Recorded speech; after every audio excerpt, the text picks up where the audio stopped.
Hey YouTube, this is Futures at issue 22 and 23.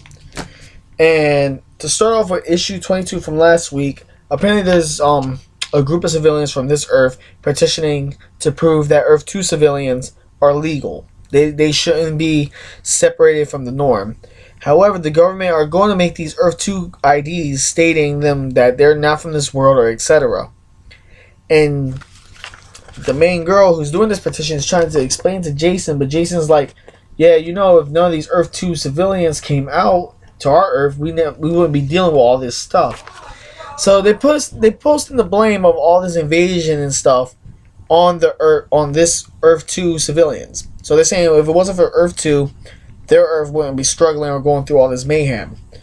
And that can be debatable, but do you think it's right to segregate them technically? That's what they're doing with the IDs. You got Yamazaki complaining that Justice League got technology they don't want to share. They got technology they don't want to give to the people.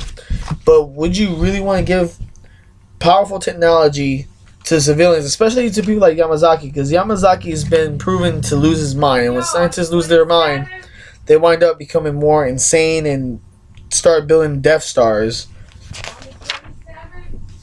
I want to give you 40 for your bill. 40 for the bill. Then you got a little Red Robin here. I ain't like this part about Red Robin because when they show Red Robin, it's mostly him dealing with issues of his separation with this girl for him lying about his identity. So not much to read about him. Let's skip him, sadly. You got Mercy, Voodoo, Banger, and Mash destroying a whole building just to get to one guy. And when they get to this guy, it turns out it's a setup. It was like a complete setup to get them to assassinate 50 Sue. Because they're saying 50 Sue is too powerful and she contains the power of a god, technically. That's my brother over there. See? Not fat. He's not fat. He's just a little obese. And it's funny because Voodoo and them are even saying that we shouldn't do this because we came here to kill you. Why would we work for you? And he put up a good point. She's powerful enough that Slade himself is terrified. So Slade is terrified, but Voodoo and them didn't buy it. They said, yeah, sure, whatever. So we don't really know what's going to happen with Voodoo and them. Will they kill the guy or not? Then you got Frankenstein and his team taking on Engineer and an army of like brainiacs. But it turns out, remember the lining. So the lining's a little bit different here. See, right there.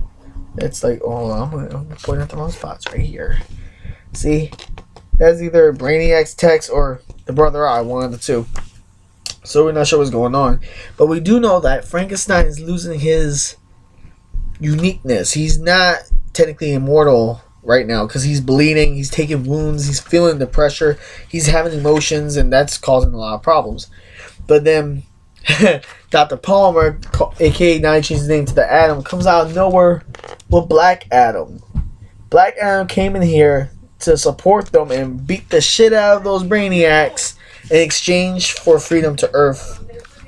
So basically, he's gonna help them out. Turns out, nice cover. Nice cover, guys. I like that one. It's a pretty cool cover. Then on 23, it kicks off like this. This is a awesome ass first page. You got a little like Black Adam here, Amethyst in the back, Dr. Palmer over here like Highlander with the sword. You got Frankenstein in the far down. They even got where's this text? Let's see if y'all can see it. Read that text right there for Black Adam. The one right there. It's badass. They even call him a badass. He was a scientist who became a badass. That's basically what they're saying. And they're taking on this grotesque looking Brainiac. And Brainiac's like this, I got specimens of Black Adam, I got specimens of this and this and this and this. But he looks at Frankenstein and says, I don't have specimens of y'all. I want y'all. And Black Adam is punching the shit out of him. You got Hawkman stabbing him because they try and break out now. They can't. Basically, they even said it. They can't take him on. And I like Frankenstein's face. Why Frankenstein got like the most weirdest faces when he fights? And I'm sorry, I'm recording this through a webcam because my camera is dead. I thought it was charged, but it wasn't charged. And I just want to get the video done and over with. Sorry guys, I'm a little rushed today because I'm doing a lot of stuff. Yeah, it sucks having work.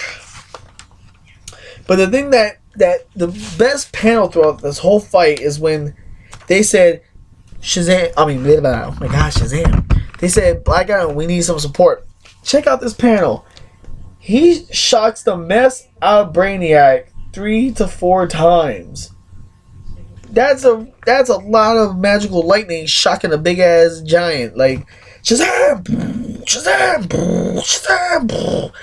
Last time I seen that was in Kingdom Come, and Superman almost like fainted from that. So imagine Brainiac.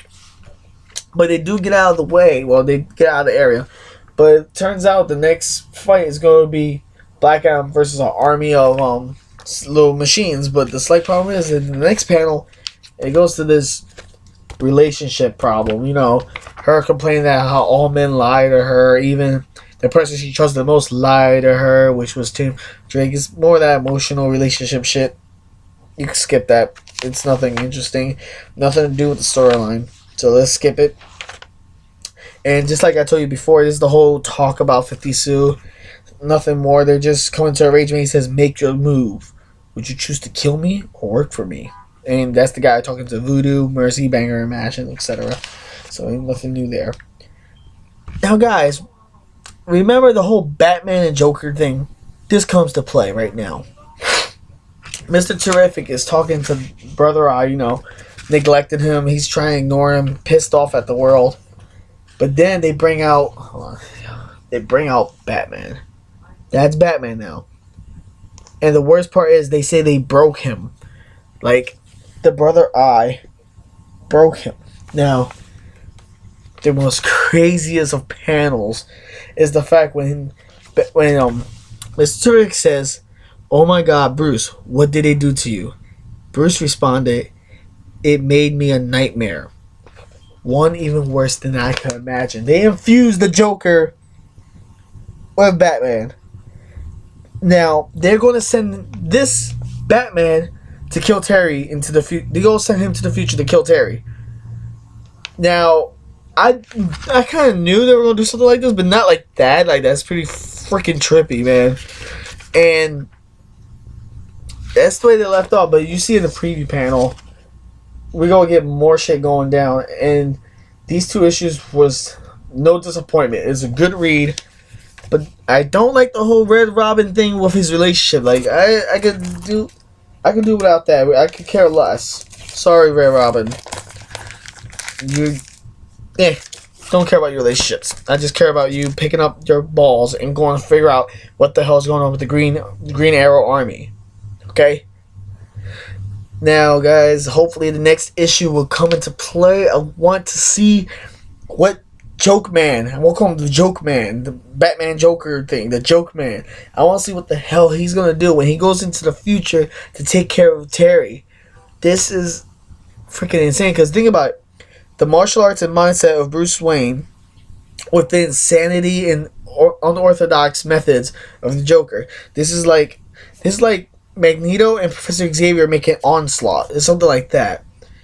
And I have to see y'all in the next review. Hopefully the next review is freaking awesome, because this issue was good. I liked it. It was full of action and some weird shit going on. This is Nerd Not Nar, and I'll see you in the next review.